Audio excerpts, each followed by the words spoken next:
I remember when this game was supposed to come out in the fall of 2021, and I honestly thought that if this game did come out last year, it would have definitely been a top 2 contender for Game of the Year, guaranteed. Even though this game was delayed, I still was excited to see what the game would eventually look like when it was released. Because honestly, when you watch the state of play events, this game looked phenomenal, and I was just excited to see how the game actually was played. I definitely felt positive about this game. Definitely when you look at the era of modern gaming where things are half released or half broken, this was definitely a sight for sore eyes. With that being said, there are definitely some flaws in this game that need to be addressed. When I made my review of this game, I broke it down into the positives and the negatives. So let's start off with the positives. The first thing I noticed right away is the gameplay. The gameplay of this game is phenomenal. It really opens up the floodgates on what is possible in an open world game. Forbidden West really gives you ability to do whatever you want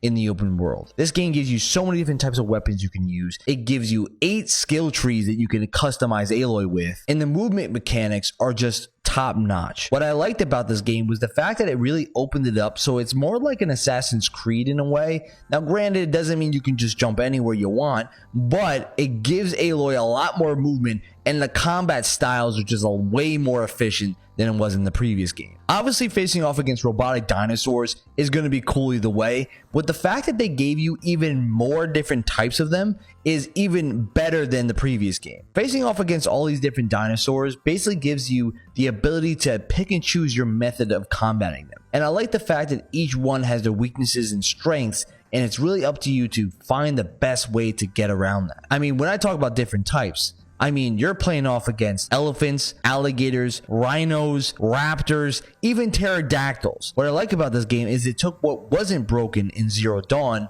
and then just upgraded it for Forbidden West. The next major positive that I'll talk about is going to be the biome and the environment. The fact is, this is one of the most beautiful games I've ever seen.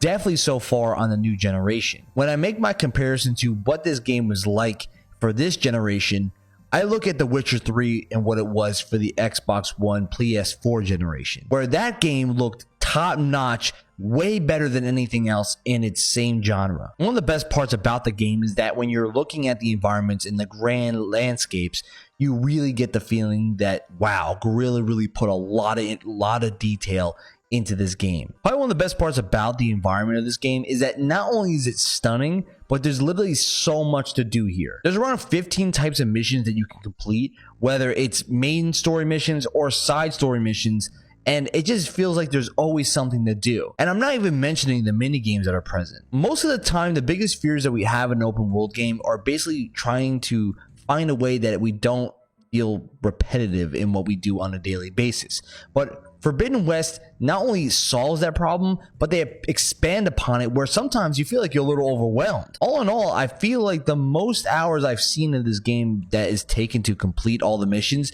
is close to 80 to 100. So that's a lot of time, and you're going to be playing great gameplay along with it. So that's a good sign here. The last major positive I'll talk about for this section is going to be the fact that we need to really appreciate Aloy and some of these side characters in the way that they're developed. To be honest, I always liked Aloy as a main character. She has a lot of good charm, character development, and just some cool lines throughout the previous installment and this one too. I felt like she's earned the respect of being a Sony exclusive main character and just being a face of Sony. Some of the other characters also have a pretty good development too. Even though some of them may not have a lot of impact on the major parts of the story, the look of them is phenomenal. As in, you definitely have to give Guerrilla a lot of credit for basically taking the time and effort to really use facial recognition on literally hundreds of characters, including Aloy. The voice acting of this game was great, and I feel as if it gives you that real immersion that you're in this environment, and I just felt like it felt natural. The only issue I saw was honestly with Aloy's hair, because it never stayed in place.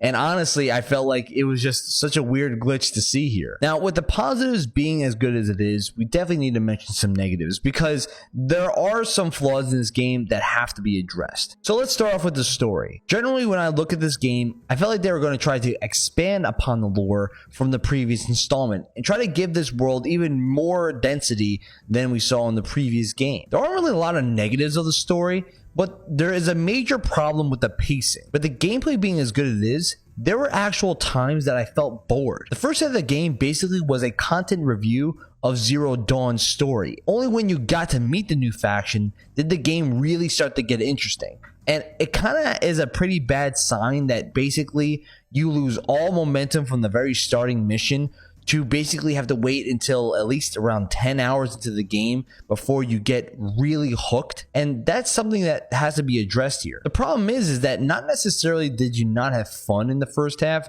but I felt like there was not really much importance in what you were doing in the first half of the game. Only when did you meet that second group did really things start to really cook up, and you just now had a reason to keep playing. There are a lot of people who I talked to who just had struggles keeping up with this kind of slow start, and they never really got to experience the game entirely because it just were turned off right in the very beginning. Unfortunately, this game feels as if it was trying to be a build-up game to either new DLC or the next installment, and you have to agree that that's a negative, because so by you buying this game to basically only be ready for the next installment, that is definitely a negative I see here. And lastly, with the story, I felt as if some of the villains had very bare bones reasons for doing what they were doing. I really liked the new group that you added, but some of them felt like their motives didn't really match the backstory that they were really setting up. Going along with the story, the negative I also see is the problem of dialogue. They have some great voice acting in this game, but the problem I notice is the writing of this dialogue that you have between every NPC and side mission really drags the game quite a lot. Every time you have a conversation in this game, it feels like you're having a 10 to 15 minute content dump thrown on you, and honestly, it just drags out so long that you feel just tired afterward. Now, I understand where they were trying to bring this concept with The Witcher 3, where you have a dialogue wheel and every single conversation starter or conversation point brings you more into the story itself. But there's a big difference between the two. Every time you have a conversation in this game with an NPC, it feels as if nothing really changes, and a lot of the content they're talking about doesn't really add to the side story. When you play The Witcher 3, every time you have a side panel that you talk to a person with, basically it creates an entire subplot that goes along with that, and it can actually drastically change how that side mission goes, or even how main missions go, based on which conversation you have with the NPC. And I felt like it was a cool concept because The Witcher 3 is probably one of the best open world games of all time, but you didn't really land on what you were trying to do. Now, I'm sure some of you may be saying, Mars, you're probably overreacting a little bit, but I'll honestly tell you that some of these conversations I had were clocked around 10 minutes long and had sometimes had zero impact whatsoever. Trust me, I like the fact that you want to build the lore between different characters, but you have to actually have some importance in what we're talking about. The biggest problem I see of this game, and you can kind of use this with the previous 2 points,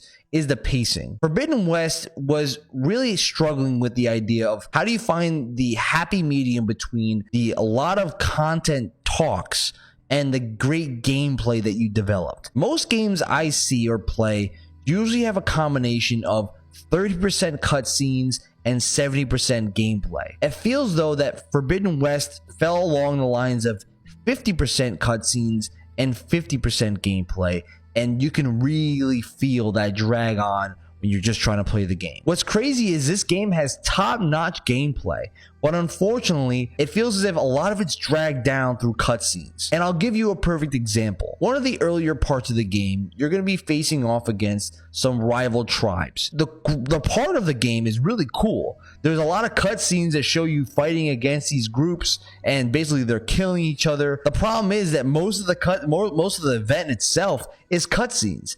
When they finally throw you into the gameplay, and I got all hyped on stream when this was happening, I only had maybe 3-4 minutes of actual fighting, and then it just sends me right back to cutscenes where I could have been playing those parts. And it just doesn't make a lot of sense to me. You can have conversations happen while you're fighting, and it just feels as if you're taking it away to show off this beautiful screen that you have, this great cutscenes that you have, but you can just have me play the game and I could still be amazed by how your writing is. The biggest issue is pacing, and if they fix that, then a lot of these problems probably wouldn't have occurred. And lastly, I'll mention is the music. Unfortunately, this game falls into a problem of being almost like a silent movie when it comes to installing music. The first part where you get the title screen was great when it comes to their music usage.